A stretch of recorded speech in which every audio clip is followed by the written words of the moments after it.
قل هذه سبيلي أدعو إلى الله على بصيرة أنا ومن اتبعني وسبحان الله وما أنا من المشركين.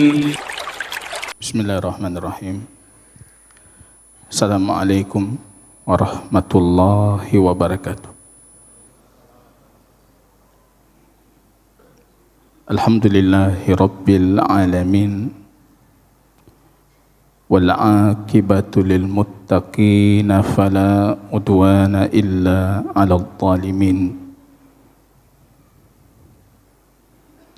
Asyhadu an la ilaha illallah wahdahu rabbi la syarika lahu wa asyhadu anna Muhammadan abduhu wa rasuluhu safiyuhu min khalqihi wa khaliluhu. Ibadallah, usikum wa iyaya bitaqwallah faqad fazal muttaqun. Haitsu yaqulu rabbuna jalla sya'nuhu fi muhkami tanzilihi, ya ayyuhalladzina amanu ittaqullaha haqqa tuqatih wa la tamutunna illa wa antum muslimun. Kaum muslimin dan muslimat sidang jamaah salat maghrib yang dimuliakan dan diberkahi oleh Allah Subhanahu wa ta'ala. Pujian dan syukur yang tiada henti kita panjatkan kehadiran Rabb kita Allah atas petunjuk, hidayah, inayahnya Allah, kasih sayangnya Allah, cintanya Allah, sehingga kita diberikan taufik oleh Allah bisa hadir dalam majlis ilmu. Kita mengkaji yang disebut oleh para ulama sebagai asyraful ulum, ilmu terbaik, ilmu paling mulia, yaitu ilmu tauhid, ma'rifah haqqillahi alal abid wa haqqil ibadi ala rabbil ibad. Ilmu kita mengetahui haknya Allah atas hambanya dan haknya hamba atas Rabbnya, yaitu untuk mentauhidkan Allah, dan bagi mereka tidak akan dimasukkan dan diazab di dalam api neraka.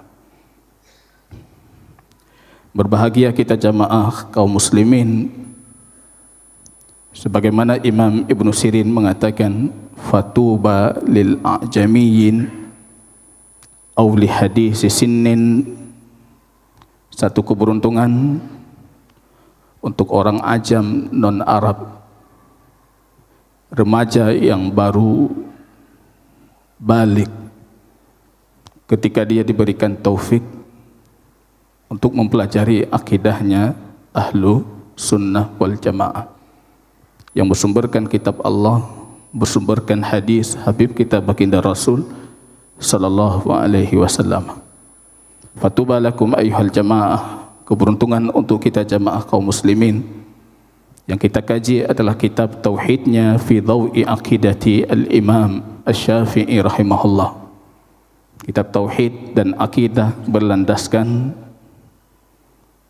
pandangan, tulisan, pernyataan dari Al-Imam Asy-Syafi'i rahimahullahu ta'ala, dijuluki dengan Nasir As-Sunnah. As-Sunnah dalam terminologi mutaqaddimin para ulama yaitu tauhid dan akidah. Ini penjaganya, penjaga gawang akidah kaum muslimin.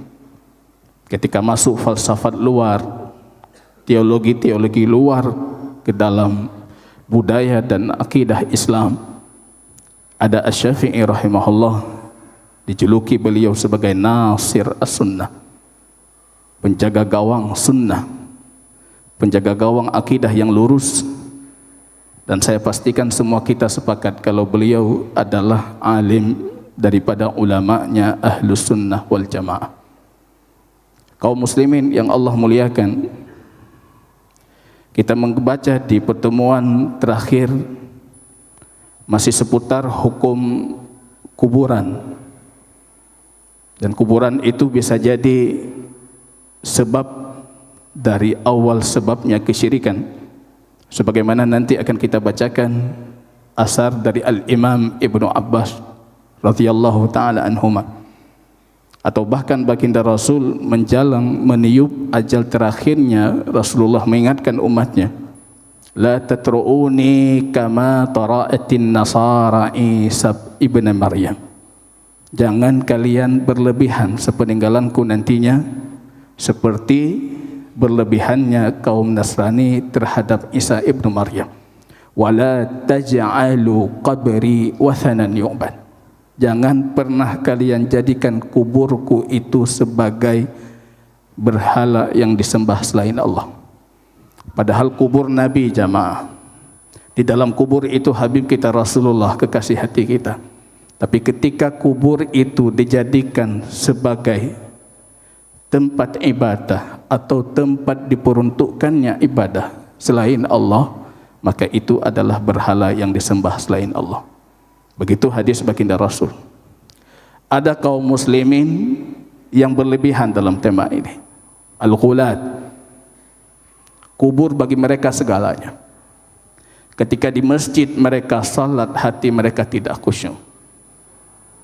Ketika salatnya dilakukan di kuburan, mereka bisa menangis. Kekhusyukan lahir justru di kuburan. Ada yang lebih parah dari mereka, justru menjadikan yang di dalam kubur itu sebagai objek mereka peruntukan ibadah. Ini jamaah kaum muslimin rahimani wa rahimakumullah. Di sisi yang lain ada juga yang tafrid. Dia tidak peduli dengan kuburan, duduk di atas kuburan, menginjak kuburan, tidak menjaga etika dan adab ketika dia melewati kuburan. Ini pun bukan manhajnya Ahlus Sunnah. Ahlus Sunnah umat pertengahan, tidak berlebihan, tapi juga tidak meremehkan. Maka dalam satu hadis yang kita bacakan kemarin hari, naha Rasulullah an tajassis al-quburi. Ini bagi hadis baginda Rasul.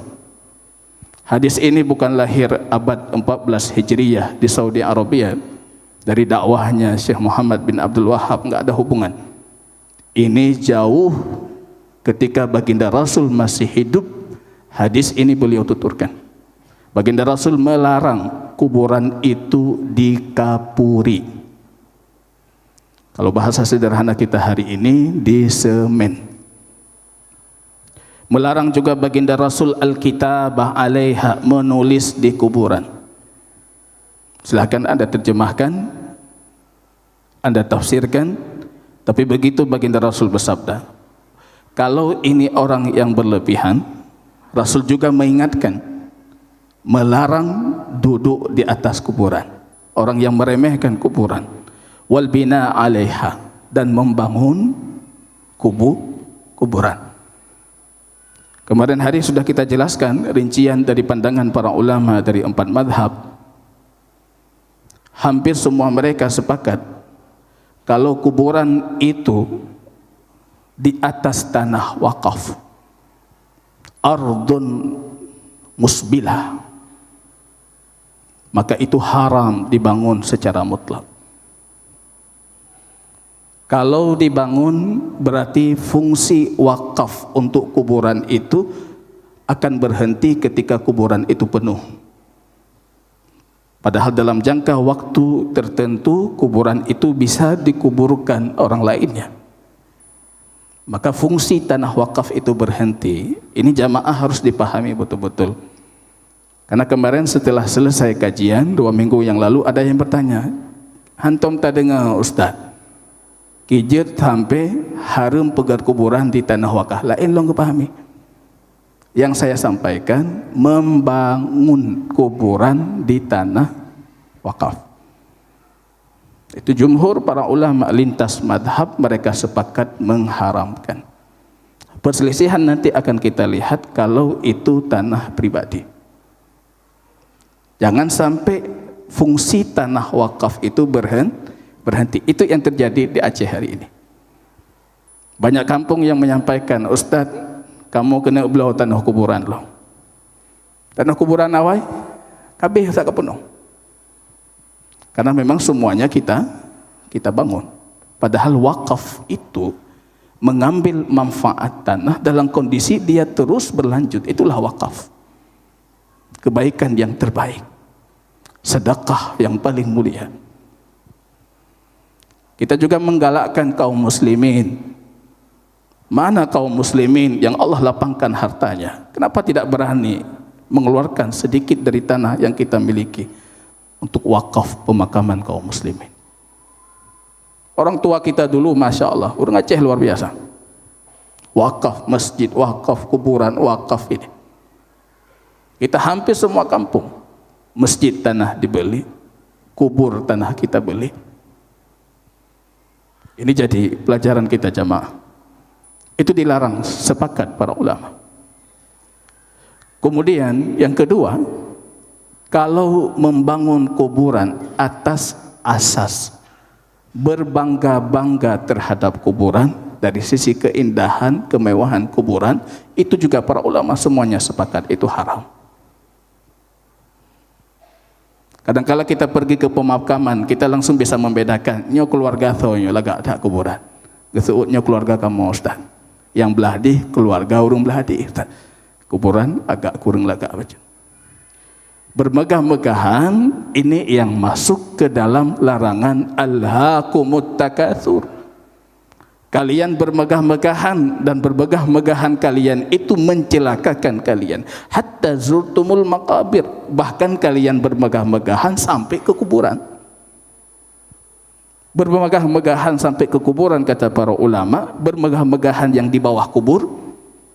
Nyokalannya urang kamu, nyopak neklung, nyopak walun, atau bermegah-megahan dengan yang di atas kubur bangunannya. Itu juga para ulama mengharamkan, bukan sebatas makruh.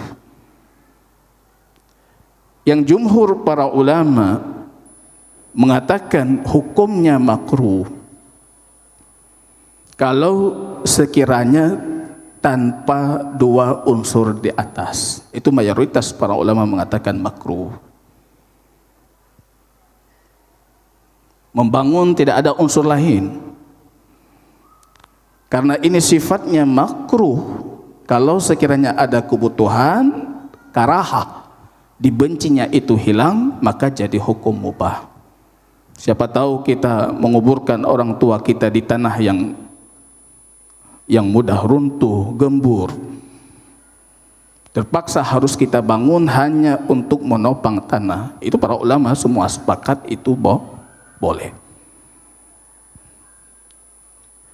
Kemudian jamaah kaum muslimin, kita perlu mengetahui para ulama mutaqaddimin, terutama al-Imam Asy-Syafi'i. Mereka itu kalau mengatakan akrah, aku benci, itu belum tentu makruh yang kita pahami. Imam Asy-Syafi'i, Imam Ahmad, para imam-imam sebelumnya itu sangat menjaga lisan mereka mengatakan ini haram. Karena yang berhak menghalalkan dan mengharamkan itu hanya Allah. Hak mutlak Allah Ta'ala. Kadang-kadang mereka mengatakan makruh tapi maksudnya haram secara hukum. Jadi ada karahah sifatnya tahrim, ada karahah sifatnya tansih, makruh yang kita pahami. Berkaitan dengan hal ini Imam Nawawi Asy-Syafi'i beliau berkata, mu'tamad dalam madhab Asy-Syafi'i itu karahahnya tansih. Berarti seperti makruh yang kita pahami. Tapi Al-Imam Ibnu Qayyim termasuk di antara yang mengomentari perkara ini. Karena Imam Nawawi mengatakan makruh membangun di atas kuburan, tapi haram duduk di atas kuburan. Ya, duduk haram, ya bangun makruh. Itu mu'tamad dalam madhab Asy-Syafi'i seperti dinukilkan oleh Al-Imam An-Nawawi. Tapi Imam Ibnu Qayyim menimpali, mengomentari mana yang lebih dahsyat sebenarnya. larangan duduk atau larangan membangun kuburan. Karena larangan membangun kuburan itu tujuannya supaya tidak jatuh ke dalam kesyirikan. Zalim paling besar, dosa yang paling besar, bisa mengeluarkan kita dari agamanya Allah. Maka ini jadi pandangan di dalam 4 madhab. Bahkan dari pengikut Syafi'iyah ada juga yang mengatakan ini makruhnya makruh tahrim, sifatnya haram. Kalau anda kembali ke hadis baginda Rasul, Rasul melarang.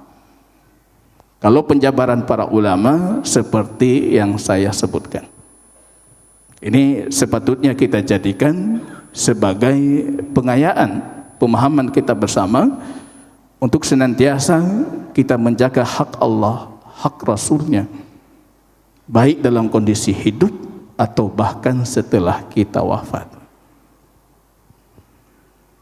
Dalam tanah saya, tidak penting lagi bagi kita seperti apa kuburan kita di atas. Kalau bagi saya sendiri, ketika Rasul kita mengatakan larang, ya larang. Apa untungnya saya di dalam tanah itu saya dibangun kuburan yang megah, Pak? Anak pilelung ya, Pak. Lebih penting bagi saya itu Rasul mengatakan larang, ya saya tinggalkan. Karena kenapa?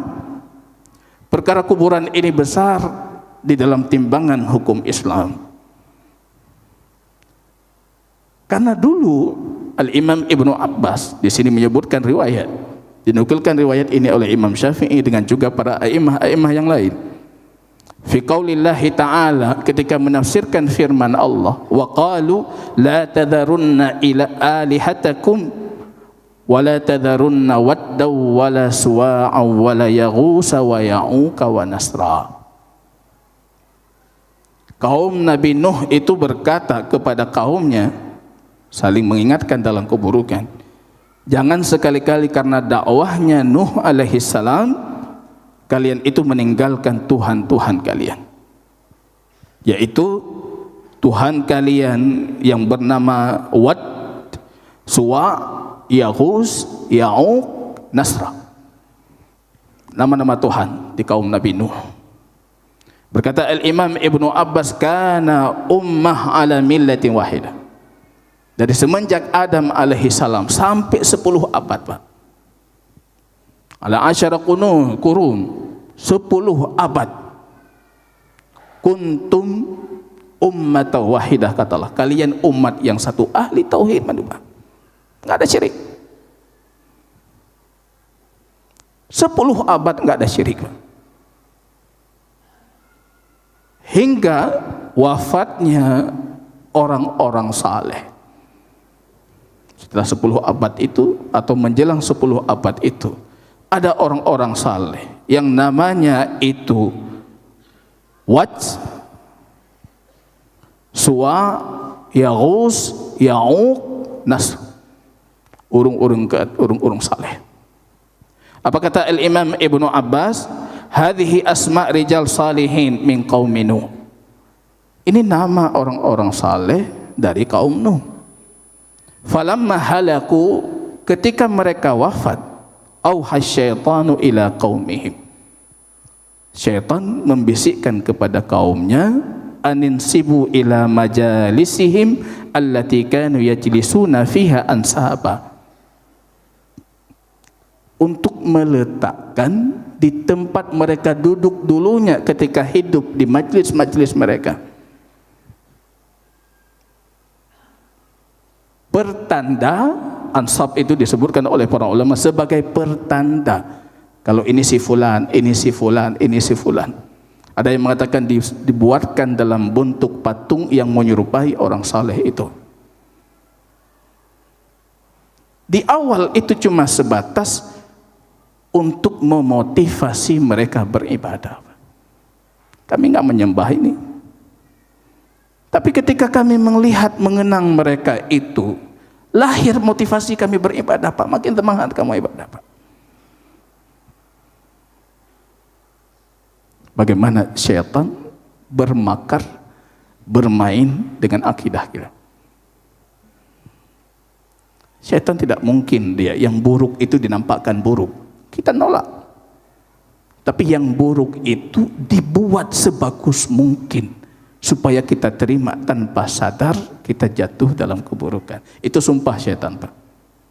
La uzayyinanna lahum a'malahum. Ya Allah, Engkau laknat aku, Engkau usir aku akan menghiaskan untuk mereka perbuatan buruk mereka, Pak. Syirik tapi dinamakan wasilah mendekatkan diri kepada Allah. Tak tanya tangguh, Pak. Tempel foto ulama di masjid supaya ketika iman kalian kurang, kalian ulama semangat. Itu yang terjadi kepada kaum Nabi Nuh. Ini bukan perkataan saya deh. Ini semua yang saya bacakan perkataan Al-Imam Ibnu Abbas. Falamma halaku awha syaitanu ila qaumihim an yansibu ila majalisihim allati kanu yajlisuna fiha ansaba wa sammuha bi asma'ihim fa fa'alu wa lam tu'bad. Mereka pertama melakukan cuma sebatas memotivasi ibadah, apa? Pun motivasi lah. Lama kelamaan ilmu juga belajar tauhid tidak. Akhirnya dari motivasi itu mereka menganggap itu justru yang mendekatkan mereka dengan Allah. Dijadikan patung-patung ini sebagai perantara doa mereka. Diangkat lagi ilmu, berjalan lagi waktu, lahir generasi di belakang mereka. Generasi itu berpikir justru ayah-ayah mereka menyembah patung-patung itu, Pak. Dan kebanyakan mereka tetap meyakini patung itu cuma sebagai simbol. Tapi hakikatnya ada jelmaan Tuhan di dalamnya. Semua ahli syirik di muka bumi syubhatnya sama, Pak. Anda jangan berpikir ketika kita di India kok ada orang nyembah monyet. Apa mereka meyakini monyet itu yang menciptakan atau kera itu yang menciptakan langit dan bumi? Tidak. Mereka cuma menganggap itu sebagai media, Pak. Orang nyembah patung apapun agamanya, jangan Anda berpikir mereka meyakini patung itu yang menciptakan, bukan. Mereka tetap meyakini kalau di situ ada jelmaan Tuhan mereka, Pak. Sama-sama, Pak. Ini jamaah kaum muslimin rahimani wa rahimakumullah. Hati-hati dengan makar syaitan, Pak. Dibuka bagi kita celah sedikit, Pak. Bacut.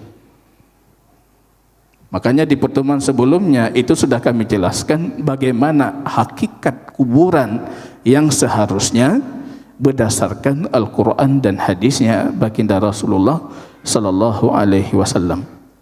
Wa qala ghairu wahidin minas salaf. Kalau tadi pernyataan Al-Imam Ibnu Abbas, kalau kita lihat banyak dari generasi para ulama mutaqaddimin yang mengatakan lamma matu aqafu ala quburihim, ketika mereka wafat orang saleh itu mereka mulai beriktikaf di kubur-kubur mereka, Pak.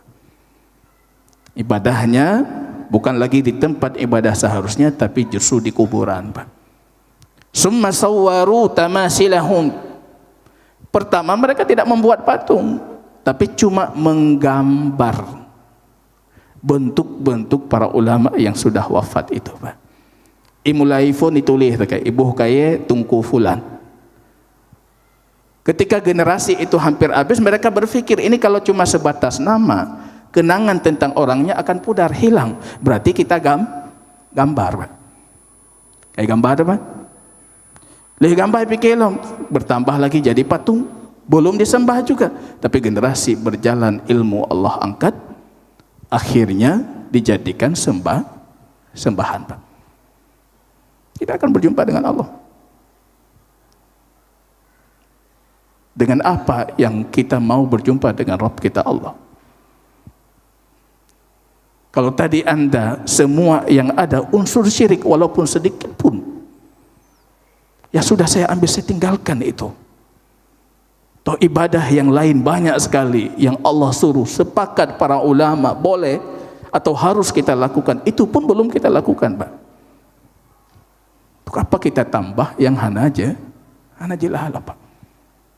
Ambil aja yang sudah pasti itu. Salat berjamaah seperti kita lakukan ini enggak ada ulama satupun yang mengatakan ibadah ini enggak diterima, Pak.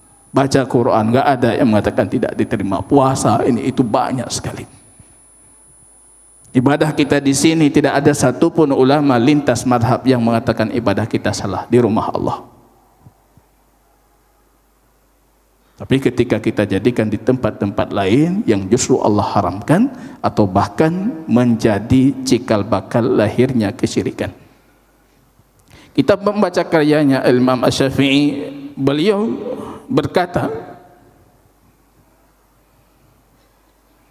akrah ayyu'azzamu makhlukun hatta yaj'ala qabrahu masjidan. Aku membenci, kata Al-Imam Asy-Syafi'i, seperti disebutkan dalam Syarah An-Nawawi terhadap kitab Sahih Muslim, orang mengagungkan makhluk. Kita mencintai orang saleh, nuhibbus salihin, seperti kata beliau Al-Syafi'i, walastu minhum. Aku mencintai orang saleh walaupun aku tahu diri aku bukan orang saleh. Asa an anala bihimus syafa'ah. Mudah-mudahan di hari kiamat orang-orang saleh itu termasuk yang memberikan kepada kita syafaat. Itu sudah kita jelaskan. Syafaat dua syarat. Izin Allah, ridha Allah. Izin dan ridha cuma terjadi untuk ahli tauhid. Kita mencintai orang saleh. Tapi baginda Rasul kita mewanti-wanti kita berlebihan dalam mencintai orang saleh. Apa standar berlebihan, apa standar kurang? Standarnya itu standar Allah dan Rasul. Nggak ada standar kita, Pak. Bukan standar logika saya, standar logika Anda, standar tradisi kami, standar tradisi masyarakat di luar. Standar yang paling tepat dalam menghormati, mencintai orang saleh, itu standarnya baginda Rasul. Mencintai kita dukung dakwahnya, kita dukung yang dia lakukan. Tapi bahkan untuk berdiri pun baginda Rasul melarang. Bantu urung payah tak bedah, Pak. Tidak. Imam Syafi'i mengatakan di sini, aku membenci makhluk itu diagungkan. Bahkan kalau sekiranya itu menjadikan kuburnya sebagai masjid. Masuk masjid di sini tempat ibadah. Makhafatal fitnah alaih, karena khawatir terhadap fitnah. Seringkali para ulama mutaqaddimin ketika berbicara tentang fitnah itu maksudnya adalah syirik. Wa ala man ba'dahu minan nas, terutama fitnah untuk generasi setelah itu. Kata Al-Imam Asy-Syafi'i rahimahullah, bahkan beliau berkata setelah menjabarkan hadis Taus yang mana baginda Rasul melarang kubur itu dibangun atau disemenkan kuburan. Ini Anda bisa lihat di dalam kitab karya Al-Imam Asy-Syafi'i jilid 1 halaman 316. Beliau mengatakan waqad ra'aitu minal wulati. Ini sejarah yang harus kita dengar. Aku melihat para penguasa-penguasa, itu Imam Syafi'i masih hidup. Seringkali beliau melihat para penguasa itu merobohkan kuburan-kuburan yang dibangun di kota Mekah. Ini pernyataan Imam Syafi'i dalam kitab Apa kata beliau? Falam ara al-fuqaha yu'ibuna dzalik. Dan tidak ada satupun para ulama yang menegur itu, yang merobohkan tadi, Pak. Kalau kita lihat di nanti Imam Syafi'i bercerita juga kondisi kubur Nabi seperti yang beliau lihat di zamannya. Itu cuma tanah biasa. Dan di atas kubur Nabi itu ada batu-batu kecil yang berwarna merah, kerikil-kerikil merah. Kalau kita buka Musnad Imam Ahmad, baginda Rasul juga pernah menceritakan tentang kuburnya Musa alaihissalam di tanah Palestina. Dan kuburnya itu hanya gundukan tanah dan di atasnya ada batu merah. Kata Rasul, sekiranya kita di sana akan aku tunjukkan kuburnya Musa kepada kalian. Kubur para nabi seperti itu, ya sebatas seperti itu sampai zaman Al-Imam Asy-Syafi'i. Jangan kita balikkan sejarah, kita berfikir kubur di tanah Baqi itu dirobohkan ya pada masanya Syekh Muhammad bin Abdul Wahhab abad ke-12. Padahal dulu kondisinya juga seperti menang kuburannya, Pak. Kenapa kuburan? Pernah dalam satu riwayat Imam Syafi'i mengatakan, bangunan di atas kuburan itu pengaruh orang ajam. Orang ajam, orang non-Arab. Tanya galak tanya, Pak, bu lagi yang galak tanya, Pak. Itu pengaruh ajam yang merusak tradisi Islam di tanah Arab. Yang saya nukilkan itu pernyataan Al-Imam Asy-Syafi'i rahimahullahu ta'ala. Bahkan beliau berkata, kalau kita lihat di kitab beliau beliau menyukai kalau kubur itu tidak ditambahkan tanah di atasnya, melainkan tanah yang digali untuk kubur itu sendiri, Pak. Metamah tanah lain menteng Imam Syafi'i hanagala. Tanah roy juga. Dan beliau menyukai kalau sekiranya tinggi kuburan itu cuma 1 jengkal di atas tanah. Wallahu ta'ala a'lam bisawab. Jazakumullahu khairan katsiran. Subhanakallahumma bihamdika asyhadu an la ilaha illa anta astaghfiruka wa atubu ilaik. Assalamualaikum warahmatullahi wabarakatuh.